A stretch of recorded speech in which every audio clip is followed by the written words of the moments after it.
Do you know that every thought you have creates a chemical event in the brain? But the fascinating thing is that every repeated thought, every experience, every memory, and every emotion can actually produce physical changes in the brain itself. This ability of brain to change and adapt is called neuroplasticity. Today, with the help of this brain model, I want to explain how your thoughts can physically shape and influence our brain over time. To understand this, we first need to understand three important parts of the brain that everyone should know, not just doctors, anyone who is interested in improving their mental health and well-being.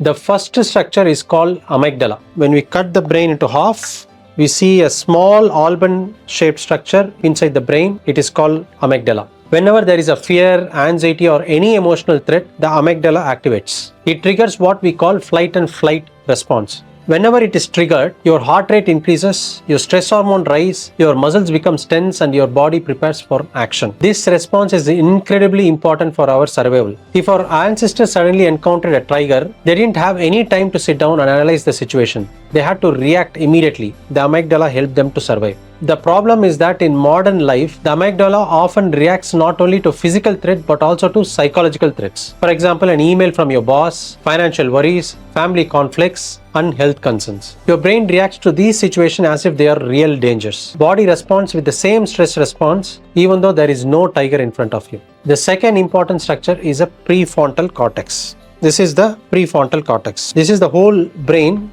The front of the brain is called as prefrontal cortex. This is what I like to call as the CEO of the brain. It helps you to think logically, reason, plan, solve problems, make decisions, and regulate emotions. Humans generally have much larger and more developed prefrontal cortex, that is a front part of the brain, compared to other animals. This is one of the reasons why we can think about the future, learn from the past, and make conscious decisions. The prefrontal cortex has an important connection with amygdala. So think of it like this. So this is the amygdala deep inside the brain, and prefrontal cortex is the front part of the brain. The prefrontal cortex covers the amygdala, and there are important connections between the amygdala and prefrontal cortex. That is the front part of the brain. When these connections are strong, the thinking brain can regulate emotional brain. The prefrontal cortex can ask, is this a really threat to the amygdala, and help calm the alarm system. So amygdala is an alarm system which initiates the stress response. But when we are under chronic stress, the connections between the amygdala and prefrontal cortex becomes less effective. It becomes like this. We start to become more reactive, more impulsive, and more emotionally driven. We start living in a survival mode rather than a thinking mode. The third important structure is called hippocampus. It sits deep inside the brain,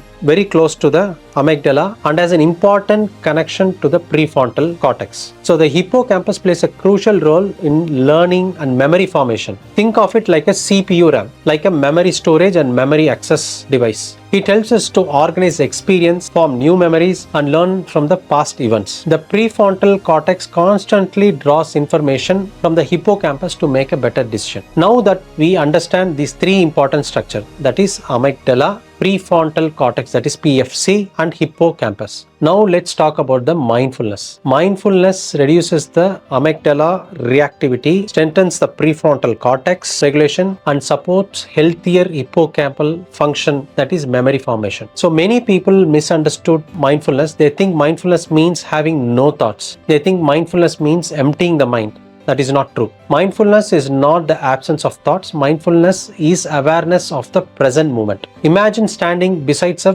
busy four-road junction. Vehicles are moving in every direction. Now imagine that instead of standing in the middle of the traffic, you are standing safely on the pavement, observing this traffic. The traffic represents your thoughts. You are not stopping the traffic. You are not fighting the traffic. You are simply observing it. That is mindfulness. Thoughts continue to come and go. Emotions continue to come and go. But instead of getting carried away by every thought, you learn to observe them.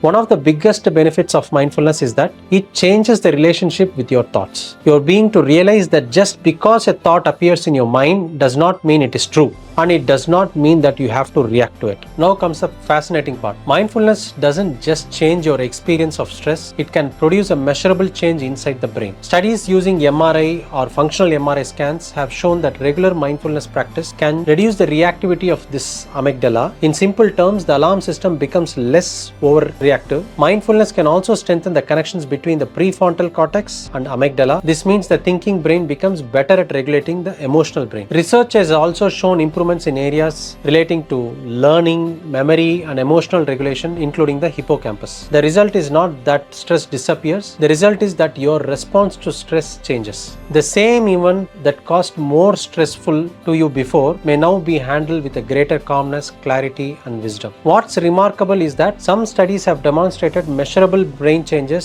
after as little as 8 to 12 weeks of consistent mindful practices, even when practiced for just 5 to 15 minutes per day. There are many ways to practice mindfulness. One simple method is to sit quietly and observe thoughts without judging them. Another method, which I personally find very powerful, is a self-inquiry, what I call as a I amness method. Whenever a thought arises, instead of following the thought, ask yourself who is aware of this thought, who is experiencing this thought. The attention gradually shifts from the thought itself to the awareness behind the thought. Instead of getting lost in the traffic, you begin to discover that the observer watching the traffic. Mindfulness can also be incorporated into your everyday life. While eating, be fully present with your food. Notice the taste, texture, smell, and experience of eating. Similarly, while walking, observe the sensation of your feet touching the ground, the wind that touches your skin, the sounds around you. Even chanting can become a mindfulness practice. As you chant, observe where the sound arises from and how it resonates within you. Mindfulness is not about escaping life. It is not about becoming numb.